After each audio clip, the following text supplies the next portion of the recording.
Welcome to the latest episode of The Independent. I'm Pete Sampson, joined, as always, by my host, Matt Fortuna. We're back from basketball duties, although mine was purely entertainment and yours was work at the Final Four. So this episode, yeah, but both entertaining, both saw large leads evaporate in a short amount of time. What's pouring out for our brackets. I think we both picked Houston to win it all, and we looked smart for a while there.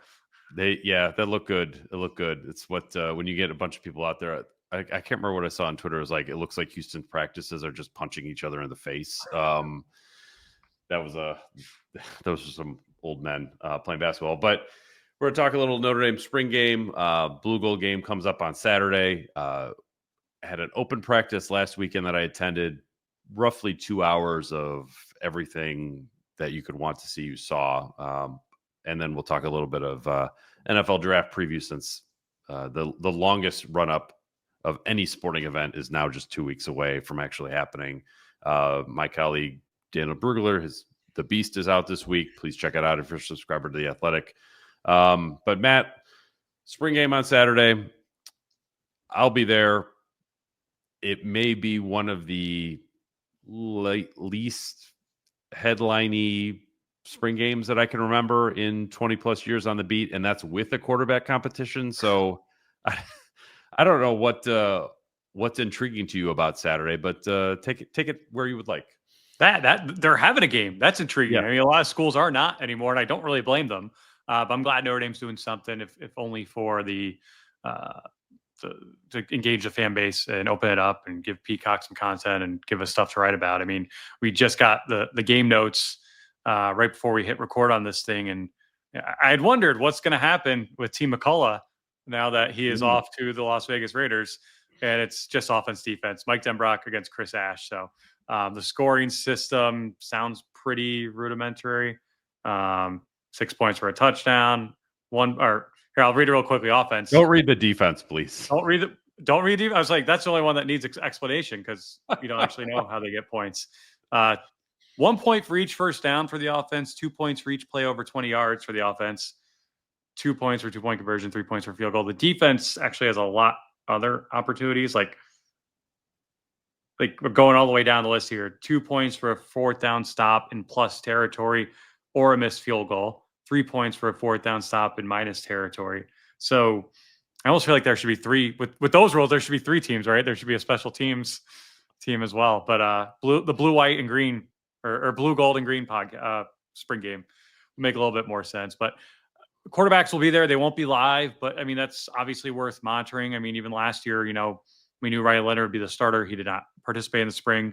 I believe he was warming up as like a dummy QB behind the plays as they were happening, along with Marcus Freeman. But it felt like that was CJ Carr's coming out party, as much as an early enrollee could have one in a non-contract drill. Just giving the fans a glimpse of what these guys actually look like and how this offense is going to progress. And then, I was going to throw it back to you, especially being at that scrimmage last week. What's this defense like under Chris Ash? I mean, do you get a sense for the identity of this group this early on? Not really. They have talked a little bit more about playing zone defense, which is not something that I'm going to be looking for on Saturday. But I think if there was one thing that I took away from the defense during spring practice, it's the secondary is probably deeper than I would have thought going into it. And that is something that we'll be able to evaluate somewhat on Saturday, whether that's Tay Johnson, who got some first team work last Saturday, who's going into a sophomore year, kid out of Fort Wayne. Carson Hobbs, sophomore from Ohio. He came in with Leonard Moore sort of on equal footing. And then obviously Leonard Moore went on and did what Leonard Moore did, is like the National Defensive Freshman of the Year. But there's quite a bit of talent, I think, at the back of the defense for Notre Dame beyond the guys that you already know if you're a casual fan. So seeing a little bit more of that would be interesting to me. It's the front seven, I think, is what it is. The linebacker group is very talented. I would expect that they'll all pretty much play a decent amount on Saturday, at least in the early going. And then the defensive line at defensive tackle, that's another position I sort of watched on Saturday thinking like, all right, this is better than what I thought. And I think one way to look at that is like, you think about what Riley Mills and Howard Cross were supposed to be, as we would, inevitably like talk about them last year at this time about like, hey, is this the best interior defensive tackle combination in the country? And then, we'll talk about the draft later, but when you look at the beast and where Dane Brugler has Riley Mills and Howard Cross slotted, Mills is the 23rd ranked interior defensive lineman and Cross is the 34th interior ranked defensive. That's not the best of anything in the country. So I say that in terms of like sort of moving the goalpost a little bit about, can this interior defensive line be as good as what last year's turned out to be, opposed to as good as what we thought last year's might be? And I think after watching Jared Dawson, Jason Onia being back, even Elijah Hughes here from USC, I think it's realistic to say, yeah, they could be just as good on the interior defensive line as they were last year if they stayed healthy. And that's not even something I would have reasonably considered before spring practice began. No, definitely not going into either season now. I think if they do stay healthy, they have a chance. I do wonder how much of that is what they're going up against right now, which is offensive line that pretty much has Charles Jagasaw and 4 guys who probably will not be starting at Miami in week 1 next season. Obviously, that's the most interesting part about the spring as far as lead up to it. Who's actually going to play? I can't imagine most of these guys will. There's a roster. There's not an availability report.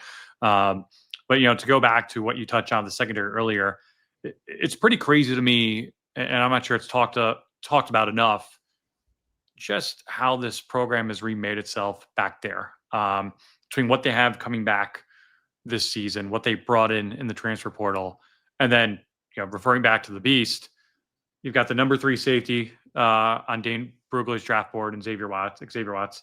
You've got a cornerback in Benjamin Morrison who was slotted as a number 10 and as a second or third rounder. I do wonder how much of that is just due to the injury and him not playing football since early October or late September. I mean, that was a guy when Notre Dame lost him, we all referred to as future first round pick Benjamin Morrison. He was kind of like the unquestioned alpha / best player on that roster going into last season. But even, he's got Jordan Clark and Rod Hurd on there. Again, they're ranked down as undrafted free agents, but they're guys who were successful grad transfers from other programs. And then just to give you guys all a sense, if you're not reading it, of just how thorough Dane Brugler is and how much work and effort he puts into this, he listed Max Hurlman on there as a safety, which is just awesome. Like, if you're grinding tape on Max Hurlman when you're also looking at Shadur Sanders and Cam Ward, you're not cutting any corners. So good for you. No. Yeah. To get back to the offensive line, which you touched on, that was the position that made it hard to know exactly what you were watching during the open practice. Is the interior defensive line as good as it looks? Is the offense as sort of slightly functional as it appears? Are these quarterbacks okay, or are they just not great at running for their life? That was a really rough watch. I don't think it's going to get much better on Saturday. Maybe they back off some things in terms of the pressure that they bring, or maybe they, give some reps a little bit differently on the defensive front where they go down the depth chart more. But I don't think so. And that's how relevant is it to the season? I think probably not very. When you get Anthony Knapp back, when you get, obviously Jagasaw's there, you get Ashton Craig back, the rest, Billy Shrout back, Emil Wagner back. There was, and I guess like if there was a big news item of the last week, it was Gerby Lambert being lost for the spring with shoulder surgery to fix a labrum, I believe. He definitely would have made last week's scrimmage look better because you would have been swapping out a potential starter for a guy that's probably going to be on the third team. So what the offensive line looks like on Saturday, I'm going to try not to read too much into it, but as much as Marcus Freeman has talked about how the offensive line, their effectiveness or lack thereof shouldn't impact the way you evaluate the quarterback, I just disagree with that because the quarterbacks are running for their life, and that's a skill set that, while you need to have, is not something that you're hoping to build an offense around. No, and look, in the spring game when these guys aren't getting hit, I want to see I'm sure there will be, but I want to see a scoring chart that says like 2-point penalty if you actually tackle these guys when they're not supposed to be hit.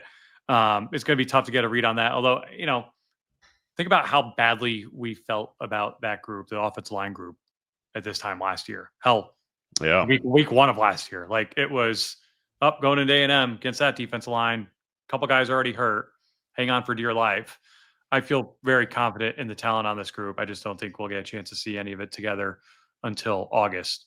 By the way, just to go back, I want to see what was actually written up for Max Hurlman, who is the 115th safety. There is no write-up. It's just all of his measurables with hand size and stuff. But I still give Dane credit for going down there. I want to know what he saw out of Max Hurlman last year that all the diehards missed. I've been thinking about this since the news came out this month, I think. Colorado and Syracuse filed a petition to try to have joint spring practices and scrimmage against each other. Deion Sanders and Fran Brown, it got denied. It seemed mostly on a technicality as far as like the timing of it, but it does feel like public sentiment and pressure on the NCAA, like a lot of things, will eventually open up that, loophole. This is purely hypothetical, me and you talking here, but like this time, assuming that's rule's gone and next year's spring looks nothing like this year's spring, who would you like to see Notre Dame realistically scrimmage with or go visit, and who would be like a good measuring stick for these guys? Because you're not going to have like maybe it's a bad example, like a Notre Dame MAC team where the MAC guys are like trying to prove themselves or get recruited by Notre Dame. Probably be like an Iowa or Wisconsin or something. What's Vanderbilt doing? No, there you go. Get Clark Lee up here. That's another one though. I would like if I'm Clark, I wouldn't want to do that. You're going to take all my players. Probably wouldn't. Although same with Northwestern. Maybe he would want to do it because he's going to be a buyer in that situation as well. Maybe. It's like just sort of if Notre Dame was playing Vanderbilt this weekend, do you think Vanderbilt would be like, let's keep an eye on Kenny Minchey. Let's just see what we've got here. Not with Diego Pavia back. Nashville kid, just like a year down the road. It's a situation like that. So maybe this would be a good way to manage the end of the Stanford series. Just turn it into a spring game. Has to be out there, though, for recruiting purposes. Yeah.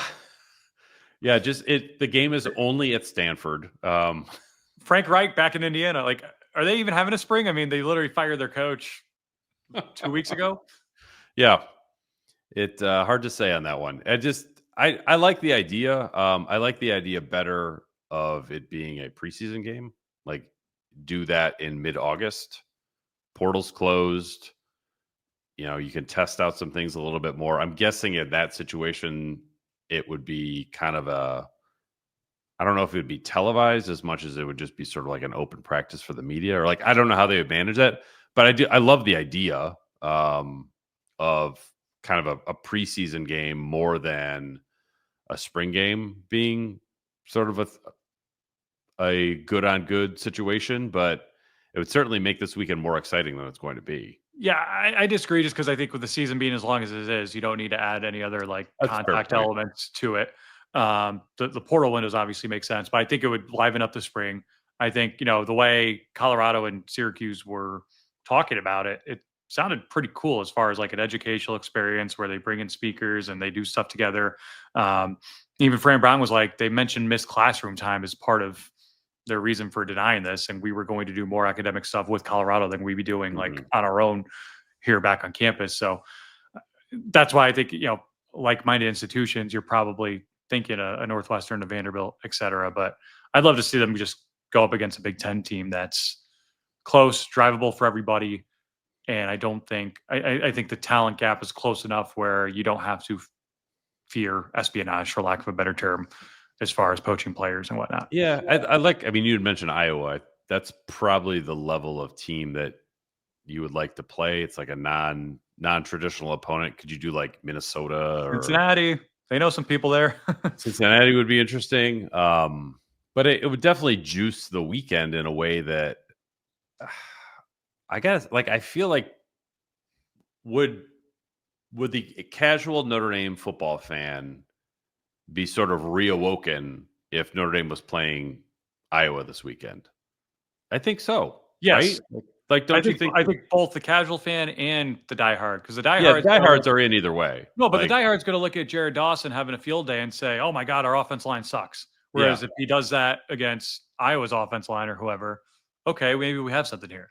Yeah. Yeah, I think there's probably something to that. I just wonder, like, what kind of draw that would have. Well, Like, if Notre Dame was playing Iowa this weekend, would it sell out? I think probably it would, right? it depends on the timing, though. I mean, I look at this much more as a multimedia buy than I do a fan buy as far as Oh, like sure. distribution. Peacock would love this. Fox would love this. I mean, we've seen NFL playoffs expand, college football playoffs expand. Spring football is going on now, the UFL or whatever. Like there's an endless appetite for this stuff. If 3 million people will watch the worst bowl game, which is pretty much what's happening, I think they'll watch two borderline blue blood teams at a time in the calendar when, especially now, March Madness, you've got the Masters, and you're going to have NBA and NHL playoffs, but they're not going to be in the first round what they are a couple months from now. This would be the opportune time to do it. Yeah, it's look, football. The only thing that gets in the way of college football being watched is NFL football. And as long as you're not doing it on the NFL draft, I think you're free and clear. It doesn't matter if it's the Masters, the NBA playoffs, or the NHL play. It really does not matter. So I like this idea. If you were a coach, would you like the idea? Yeah, but I mean, they're the devil's in the details always. Yeah. Yeah. I mean, there's not everything to like about it, but I would think that in this era of like the spring portal window, if you were a guy who was sort of like on the cut line of the 105, whether we get to the 105 or not, that's where I think the drama is, right? Like you need some jeopardy. So hard knocks, who makes the cut? Yeah, it would be interesting to sort of see how that would play out, and that's still true this weekend, right? Like it just, if you're a walk on or you're at the back of the scholarship roster, I'm not sure that people are not going to tune in to see what happens. It's interesting to me. It's interesting to you, other people in the press box, but you get a full on game there and you get a chance to prove yourself as a walk on or a scholarship player fighting for your spot, or heck, fighting for kind of like an NIL opportunity, then I think that could be real significant. Well, and the other part too, especially when you're upperclassmen, I know a lot of them are sitting out this spring. I feel like every camp, both spring and fall camp, we talk to some of the upperclassmen and we get some form of the line of questioning of like, does this get tiring for you? Do you get bored of doing the same drills again? Mm-hmm. It's probably really boring when you're hitting the same guy and your teammates every single day. It's going to be a lot less boring when you're in actual competitive mode against a guy across enemy lines.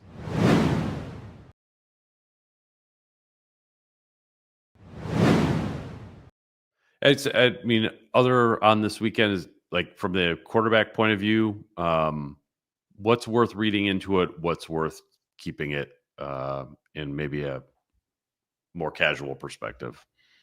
Seeing the receivers, seeing if they can make plays. I mean, I think that's probably the purest form of this when you've got a non-contact QB.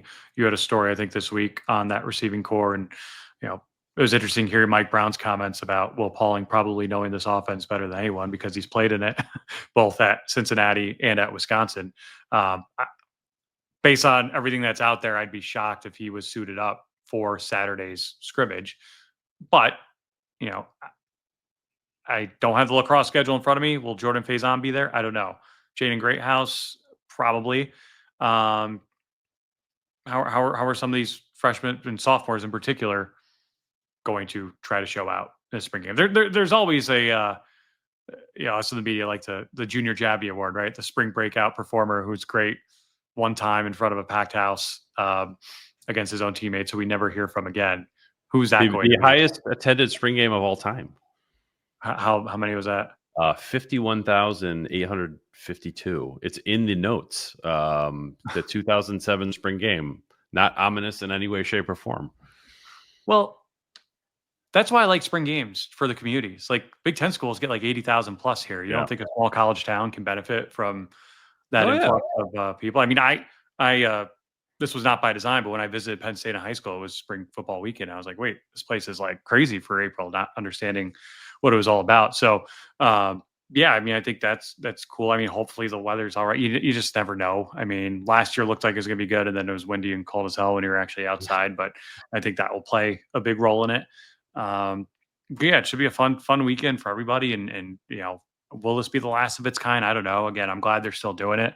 Uh, was it CBS? CBS FOIA Nebraska's emails. I don't know if you saw that story Mm-mm. about like ideas to replace their spring game, and it was like a list of like 20 ideas, and Matt Rule would like approve or not approve. One of which was like, we should invite President Trump. Like, it was just like, all right, where are we doing here? Like, thank you, Notre Dame, for keeping it about the football still Yeah. and allowing fans who normally go wherever they're driving from on that day to get a semi football weekend out of it. Yeah, it's like if Notre Dame ever changed this to like, hey, we're just going to have a practice, almost like a pro day plus like a scrimmage at the end. Because like if you go to spring practices, whenever they're open, there's always 20 minutes of good on good at the end. If they just did that, like, would it be as entertaining? Certainly not. But I don't think it would be the end of the world if it got to that either. I just As sort of long as view you it as keep the like, public involved, though. I mean, yeah, no, it's just like as like a, as long as they're on you the just- field in uniform doing something fun, right, you I'm, build up the weekend around it. right. And I think like, could you connect the players to the fans a little bit more with like whether it be autographs or other event type stuff? Yeah, for sure. In a NIL world, Yeah. there's probably some value to that too. So I don't it to just like kill the whole thing off. I think is incredibly short sighted. I and the idea that like other teams are scouting you if it's on TV, like they know your roster already, Right. bud. Like there are no secrets anymore. So yeah, it's good that Notre Dame is going to continue on with this. As far as like the quarterbacks from my point of view, the CJ Carr that we saw during the open practice was not quite what we saw in the spring game last year or the open practice last year. So maybe an opportunity to get back to that. Again, that requires not having a defensive tackle on your face after 1.2 seconds. But we saw some bits and pieces of him during the open practice last week. He had sort of a walk-off 25-yard touchdown pass with a defensive tackle on his face to Elijah Burris. That was really nice. Had a nice throw to KK Smith as well. So I think you at least nobody's going to win the quarterback job on Saturday. That's fine. But I think you want to at least see something from CJ Carr that is like a reminder of like, oh yes, this is the guy with the most natural ability of any quarterback on our roster. So I'm curious to see how that shakes out. Kenny Minchey was, I think, closer to Angeli and Carr last weekend than I would have thought. I just have sort of always imagined this is an Angeli versus Carr, and Minchey's kind of there competing, but a long shot. Maybe that's not the case, and perhaps Minchey can do some stuff early in the spring game on Saturday when it's good on good that has some staying power to him. So that's interesting. And like you said, the young receivers, they need some to step forward because it's the way that position is shaping up. It's going to be Faison, Greathouse. I think Will Pauling will be excellent, and Malachi Field shows up in the summer. But from my point of view, there's a huge gap between those four guys and the rest of that position, and it's not a super healthy place to be moving forward. So if you can just get, whether it's KK Smith or Elijah Burris did some good stuff on Saturday, just get one or two of those guys feeling good about, hey, maybe I can be the fifth guy. Maybe I can be the sixth guy, but I'm not just there because somebody has to be. I'm there because I'm like just I'm closing in on the heels of the top four. So that will be sort of an interesting thread to follow for me on Saturday as well. Hey, let me ask you this. I mean, the portal opens 6 days from today, April 16th. Notre Dame still has spring practices around that time after this Saturday's spring game. The spring season is not over for them.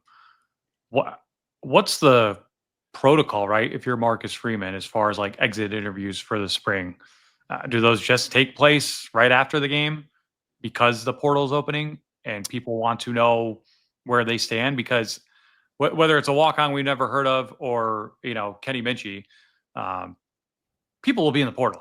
They just will. Yeah. Like I don't expect a whole lot of attrition from Notre Dame, but there are always surprises from every school when that thing opens. I mean, how does the coaching staff handle that in a very, very short time frame when practice will still be going on? I mean, I think because like the practices that would still be going on are more like touch-up practices. I don't think there's nothing that's going to happen in a practice after the Louisville game that's going to change anyone's mind on anything. Right.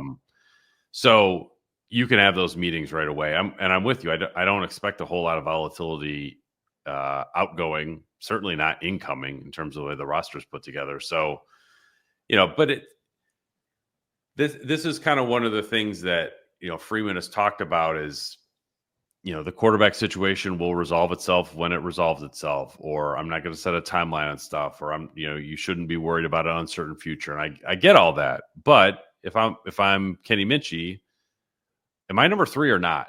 Like, because if I am, maybe that makes me decide one thing. If you say that this competition is ongoing, maybe it makes me stick around. Like I would, you have to be honest with the players who are looking for a thumbs up, thumbs down verdict on like where I stand. And if Freeman or the coaches say like, hey, there's no decision on that, like to not decide is to decide. That may be the case with somebody like if you're Steve Angeli and you get to the end of spring practice and Marcus Freeman says like, this is a 3-man competition. I'm not ready to commit to any of the 3. Like, well, instead of being a 50-50 shot, now you're telling me it's a 33-33-33 shot.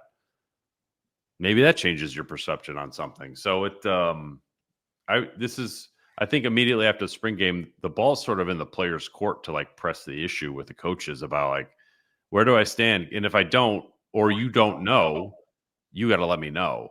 Because the spring portal is a pretty quick one, if I'm not mistaken. It's just a couple weeks. So you got to move quickly. And I think it was what we saw last year with the spring portal. Like it's sort of like the old supplemental draft in the NFL, right? Like everyone's already got their guys for their roster. And especially in a year when roster limits are coming, I wouldn't expect there to be a whole lot of movement to other programs. The big movement is guys going to be who are out without a program at all. Reminder, subscribe to The Independent. You can find us on Apple, Spotify, or wherever you get your podcasts. We also have a YouTube channel that's very active as well. Thanks to those who are tuning in there, especially for our live shows and chiming in with a lot of great questions. And we want to thank our sponsors at Obvious Shirts, obviousshirts.com, OBVIOUSSHIRTS.com. T-shirts, quarter zips, favorite sayings of the podcast, favorite sayings of Notre Dame.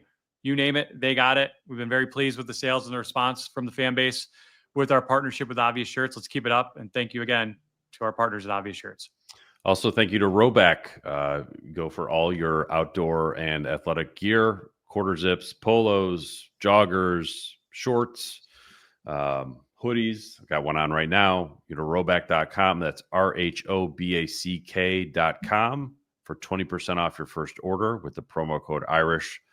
That's Roback, RHOBACK.com, promo code Irish for 20% off your first order. Allegedly, the golf season will be here around the corner as the Masters is going on. It'll definitely get you outfitted for the course for the summer, whenever that arrives in the Midwest. Might not be for another month. I was thinking, K Madden's got to be the latest edition this program's ever made, right? As far as calendar-wise. That was May of 21. Nick McLeod was a May edition as well, as people may remember. That was, but not a lot. Like Rod Hurd, I think, was after. No, he was before, but arrived later. I think, but yeah, Nick McLeod, Kane Madden, those were the late ones.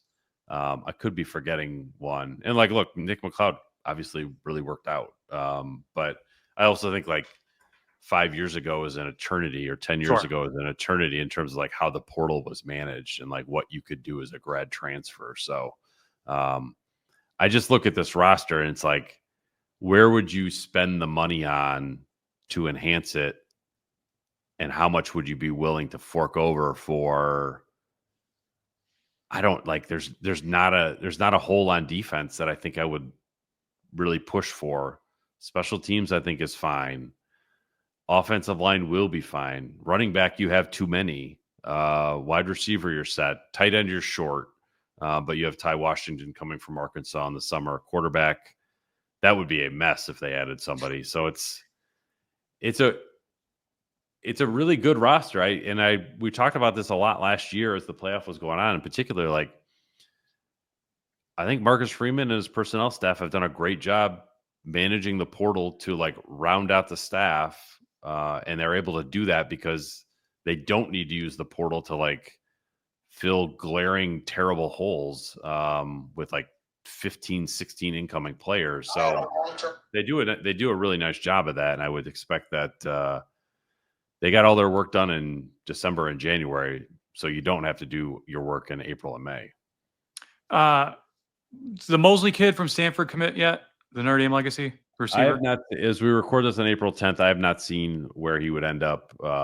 Considering his brother committed to USC, you would think that's probably where going to go. You know, David Bailey is a great example of Stanford defensive end. Most every other year, that's a guy Notre Dame would like knock down his door.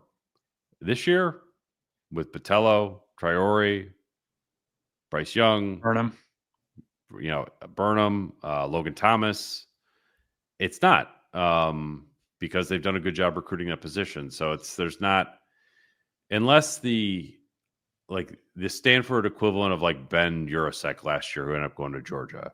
If somebody like that hopped in the portal from somewhere else, that's a move you would make. But I'm pretty sure at every other position you would just sort of like, we're gonna keep our NIL funds and maybe spend that in high school recruiting or save it for the portal a year from now. Yeah, unless someone enters who you did not expect to enter, unless you have intel on an elite receiver or elite defensive tackle who's going in that we're not suspecting right now. I just don't. That's not to say this roster is perfect, but why upset? Why add for the sake of adding? Unless you have departures that we're not taking into account here. And I mean, they lost their punter last year, right? And that was before the spring game. I mean, there's James Randall. Actually, they added him last year. Does that count as a transfer portal edition? He's somehow both a portal edition and a high school recruiting edition. He's like our age too. Pretty cool. Can't quite figure that one out. Let's talk the beast. I know we've touched on a lot of it already. Always fascinated by the work Dane Brugler puts in. I think there are a lot of people who think they're draft experts and only a handful who actually are. I put Dane on that short list of actual experts. The thing that I couldn't wrap my mind around, even though it literally makes perfect sense, is that as deep as he goes with every position, he has Notre Dame players on his board at every position except offensive line, which is arguably the best position they've had year in and year out. They're going to go another year without an offensive line draft pick, which again is due to where they're at class-wise within Notre Dame's roster. That's not a knock on them by any means, but it's just fascinating. I mean, he goes receiver. He's got Collins, Mitchell, and Harrison there, 42, 69, 86, all as undrafted free agents. Morrison, the one at 10 among quarterbacks, was probably the most surprising. And then Riley Leonard at 10 as well. He's got as a 4th or 5th round pick, which, that's higher than anyone they've had at that position drafted since DeShone Kizer, I think. Well, Ian Book went in the 4th round. Ian go in the 4th? Okay. Yeah, which was a surprise at the time. I think people were a bit taken aback by that. Yeah, I thought, Morrison at 10th among corners was surprising to me. Although, when you look on his analysis, he has him as a 2nd or 3rd rounder. That makes sense. I think there will be plenty of teams that sort of DQ Morrison for medical reasons. Just in terms of is that a risk you want to take in the 2nd round? Maybe not, but maybe that's a risk you want to take in the 3rd round. Certainly when you're watching Morrison with his pick 6 against Clemson a couple years ago, you're thinking well, this is a future 1st round guy. And then, does a great job against Marvin Harrison Jr. His sophomore year. You're thinking for sure this is it's either Morrison or Will Johnson. And then I think when you have the shoulder combined with a hip, and it's not the first hip injury, I believe, for Morrison. He had a very a serious injury in high school that basically cost him roughly his entire offseason between his junior and senior year. So it's a concern, and I get it. It's unfortunate for Morrison, but if you're an NFL team, it's for all the chances that they seem to take on character, they don't seem to take a lot of chances on medicals.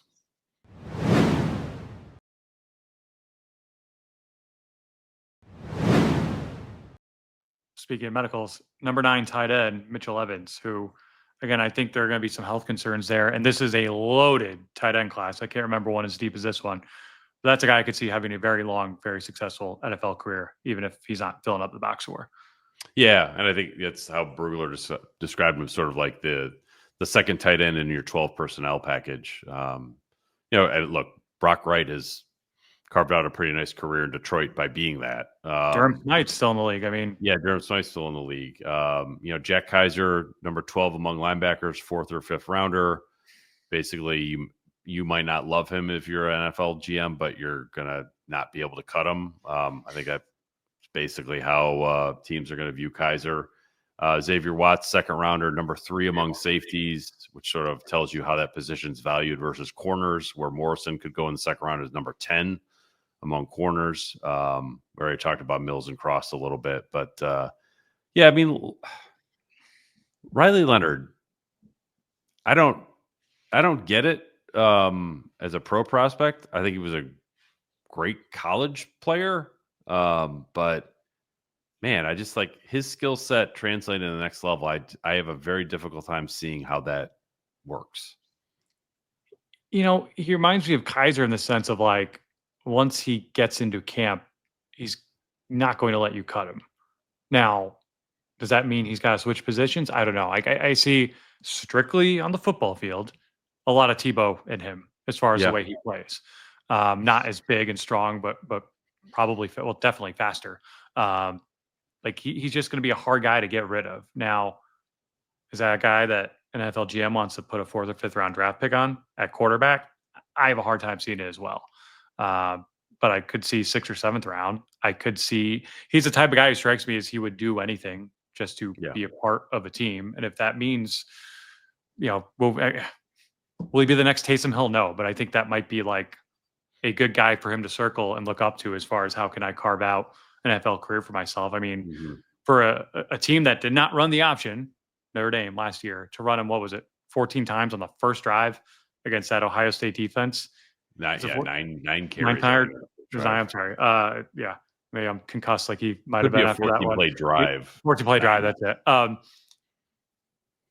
I mean, that's not sustainable, but if you spread that across a 4-quarter NFL game and you're not dropping back to throw and read defenses and running for your life under pressure, I could see how that fits into a package. But again, I don't think you spend a day 2 draft pick on him. Yeah. Yeah, I'm with you. Late day 3, I would think. Because day 3 is 5, 6, 7, or is day 3 4, 5, 6, 7? It might be 4, 5, 6, 7 out. Yeah, day 2 is 2, 3.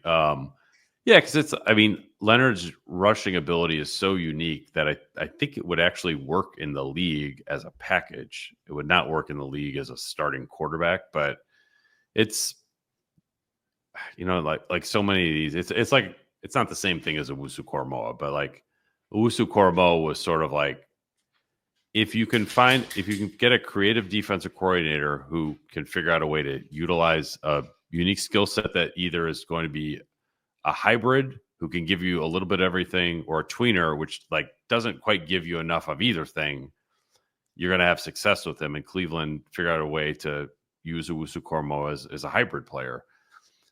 I don't know if there's a quarterback equivalent of that, but my point being more like it's going to take some creativity and patience from an NFL team if you draft Riley Leonard. If you're just drafting him to be your backup as like a facsimile of your starter, I think that's kind of a waste to me.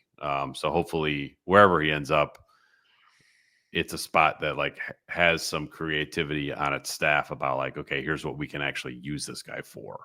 Yeah. I mean, I picture Kyle Shanahan switching Deebo Samuel one playoff round to running back, like that type of thinking. As far as offensive creativity, Green Bay maybe with Matt LaFleur. Andy Reid obviously is got a great football mind when it comes to that kind of stuff. Although I don't think he would fit in on the Chiefs. But I'm not comparing the two. But I felt like the collective, we had discussions about Jalen Hurts before he got drafted, and when the Eagles drafted him 2nd round, I was like, what? And obviously everything around him is really good and has allowed him to absolutely thrive. So I think that helps. And I think that's going to dictate, as it does with most quarterbacks, but particularly in this case, when the gamut of possible teams is a lot bigger. Is he going into the right situation with creative offensive minds who are going to utilize him and get the most out of him? Because I think he's game for that. Look, your boy, Mr. Irrelevant, Brock Purdy, has carved out a nice career for himself after falling to the very, very bottom of the draft. And I did not mean to use San Francisco as an example there, but I do think an OC or a play caller, I should say, like Shanahan, would know what he's doing with a guy like Riley Leonard. Yeah. Sean Payton, too. I mean, obviously. Yep.